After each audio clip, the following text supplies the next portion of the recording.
A planificação do processo de ensino-aprendizagem. Meios auxiliares de ensino.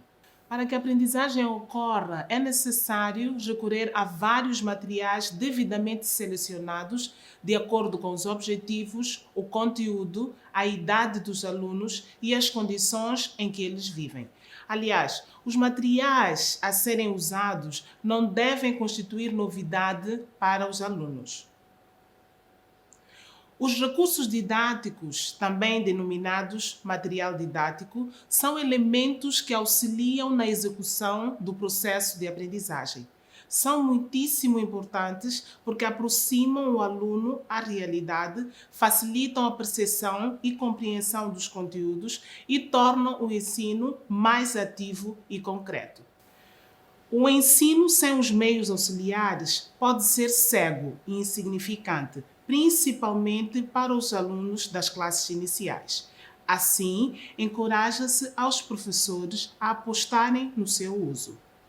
A linguagem didática é um elemento fundamental na efetivação do ensino, juntamente com os métodos e técnicas de ensino e material didático. A linguagem didática é o meio de comunicação do professor com o educando. É o veículo utilizado pelo professor para comunicar-se com o educando a fim de transmitir-lhe mensagens de maneira mais simples, objetiva e direta possível. O material didático é todo e qualquer recurso físico, além do professor, utilizado no contexto de um método ou técnica de ensino, a fim de auxiliar o professor na transmissão da mensagem para o educando para mais eficientemente realizar a sua aprendizagem. Assim, o material didático, seja qual for a sua modalidade, é aquele que incentiva, facilita ou possibilita o processo de ensino-aprendizagem. O material didático é, no ensino, a ligação entre a palavra e a realidade. O ideal seria que toda aprendizagem se efetuasse em situação real da vida. Classificação dos meios auxiliares de ensino. Os meios auxiliares de ensino são classificados em recursos naturais, pedagógicos, tecnológicos, culturais ou da comunidade, etc. Mas também podem ser classificados em visuais, auditivos e audiovisuais. Classificação dos meios auxiliares de ensino. Naturais. São os elementos de existência real na natureza, como a água, a pedra, animais, etc. Pedagógicos. Quadro, cartaz, gravura, álbum seriado, etc. Tecnológicos. Internet, gravador, televisão, computador, etc. Culturais ou da comunidade, biblioteca pública, museu, exposições, etc. Os recursos da comunidade incluem os homens e mulheres da comunidade, suas atividades diárias, formas e instrumentos de produção, culinária, instrumentos musicais, arte, danças das mulheres e dos homens, o papel dos e das líderes locais, histórias locais, lugares de culto, etc. Os recursos da comunidade apresentam várias vantagens, tais como trazem o valor da vida real à aprendizagem que se realiza na escola, reduzem o nível de abstração, abrem dupla via de comunicação entre a escola e a comunidade, ajudam o aluno a avaliar o que o mundo espera dele e constituem fontes de motivação. O uso dos recursos didáticos tem por objetivo motivar e despertar o interesse do aluno, favorecer o desenvolvimento das capacidades de observação, aproximar o aluno à realidade, visualizar ou concretizar os conteúdos de aprendizagem, oferecer informações, permitir a fixação da aprendizagem, ilustrar noções mais abstratas, desenvolver a experimentação concreta. Critérios e princípios para a utilização dos recursos de ensino. Para que os recursos auxiliares de ensino realmente colaborem no sentido de melhorar a aprendizagem, devem ser observados alguns critérios e princípios na sua utilização. Ao selecionar um recurso de ensino, deve-se ter em vista os objetivos a serem alcançados. Nunca utilizar um recurso de ensino só porque está na moda. Nunca se deve utilizar um recurso que não seja suficientemente conhecido de forma a poder empregá-lo corretamente. A eficácia dos recursos dependerá da interação entre eles e os alunos. Por isso, devemos estimular nos alunos certas atitudes que aumentem a sua receptividade, tais como a atenção, a percepção, o interesse, a sua participação ativa, etc. A eficácia depende também das características dos próprios recursos com relação às funções que podem exercer no processo de ensino-aprendizagem. A função do cartaz, por exemplo, é diferente da função de um álbum seriado. Na escolha dos recursos didáticos, deve-se levar em conta a natureza da matéria a ser aprendida. Algumas matérias exigem maior utilização de recursos audiovisuais que outras. Por exemplo, as ciências exigem mais recursos audiovisuais que a matemática. As condições ambientais podem facilitar ou dificultar a utilização de certos recursos. A inexistência de tomadas de energia elétrica, por exemplo, exclui a possibilidade de utilização de retroprojetor, projetor de slides ou filmes. O tempo disponível é o outro elemento importante que deve ser considerado. A preparação e utilização dos recursos didáticos exige determinado tempo e muitas vezes a busca de outras alternativas, tais como utilizar recursos que exigem menos tempo, solicitar a ajuda dos alunos para preparar os recursos, solicitar ajuda ou colaboração de outros profissionais, etc.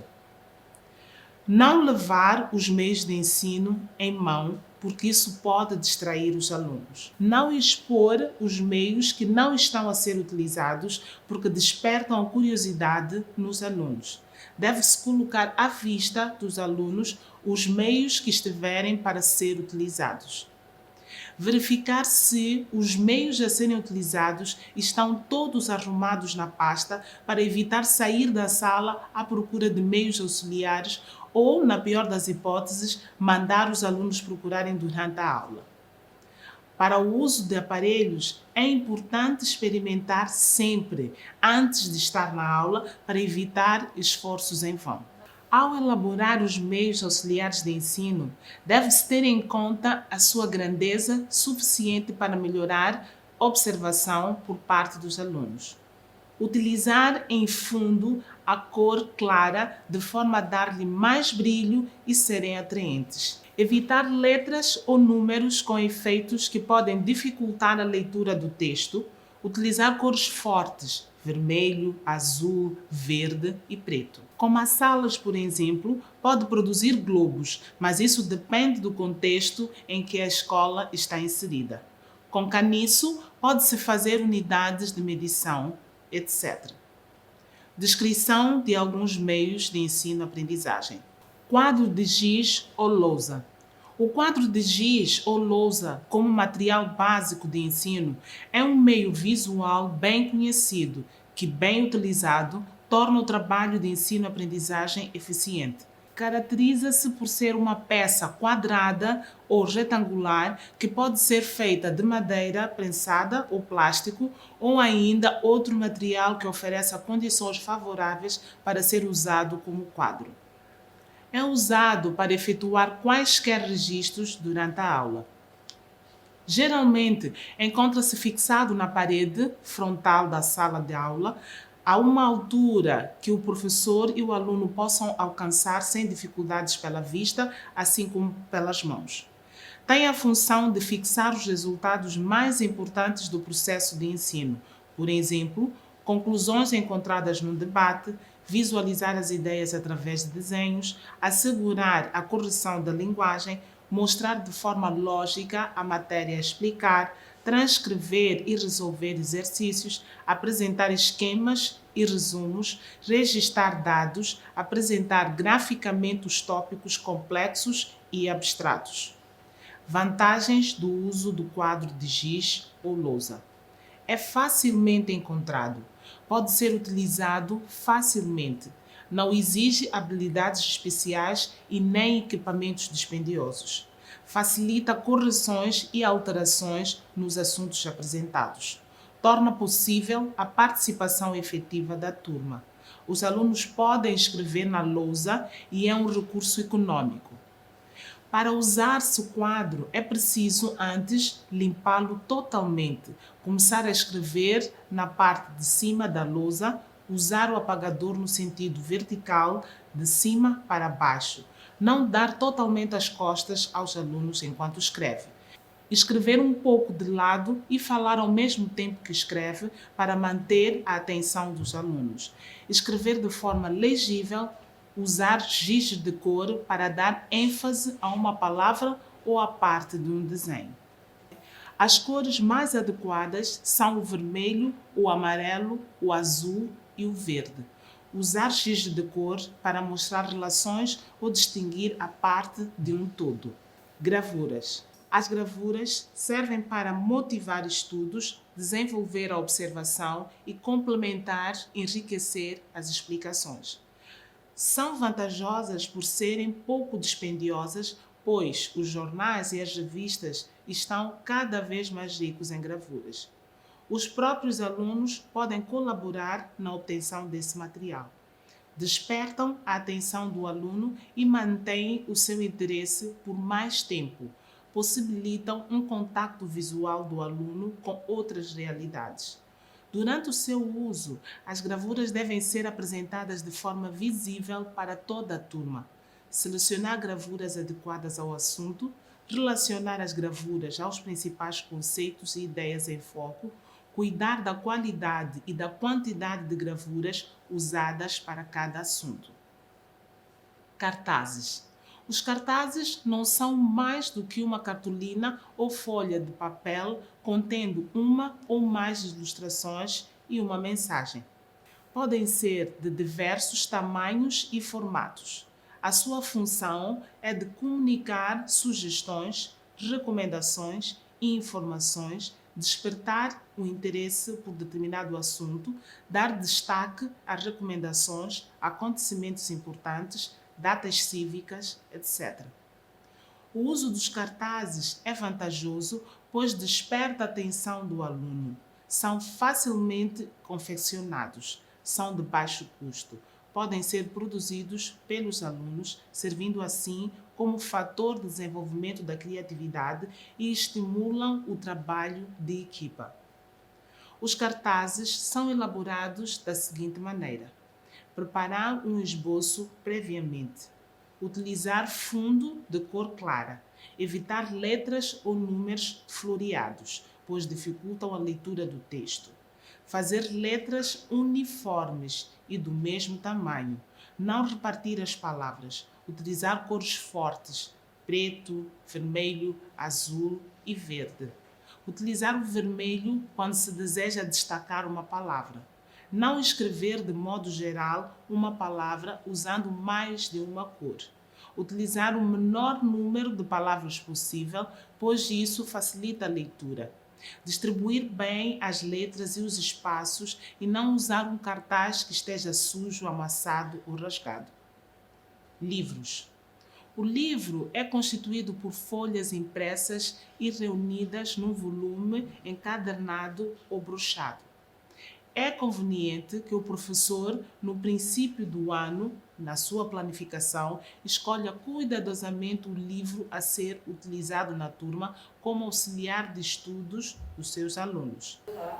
Ao adotar um livro ou vários livros, não deve haver submissão aos mesmos nem mera repetição na aula das suas páginas. Neste caso, seria dispensável a presença do professor. Não deve haver também, por parte do professor, aquela atitude tão generalizada e que tanto confunde o aluno de alinhamento ao livro, dando a entender que tudo que consta no livro está errado ou é bem assim e só a palavra dele, do professor, está certa. O livro indicado deve ser convenientemente utilizado, devendo servir de orientador, de auxílio nas práticas e exercícios. É indispensável a adoção de um bom livro para a orientação dos estudos dos alunos e para planificações do professor. Resumo do tema.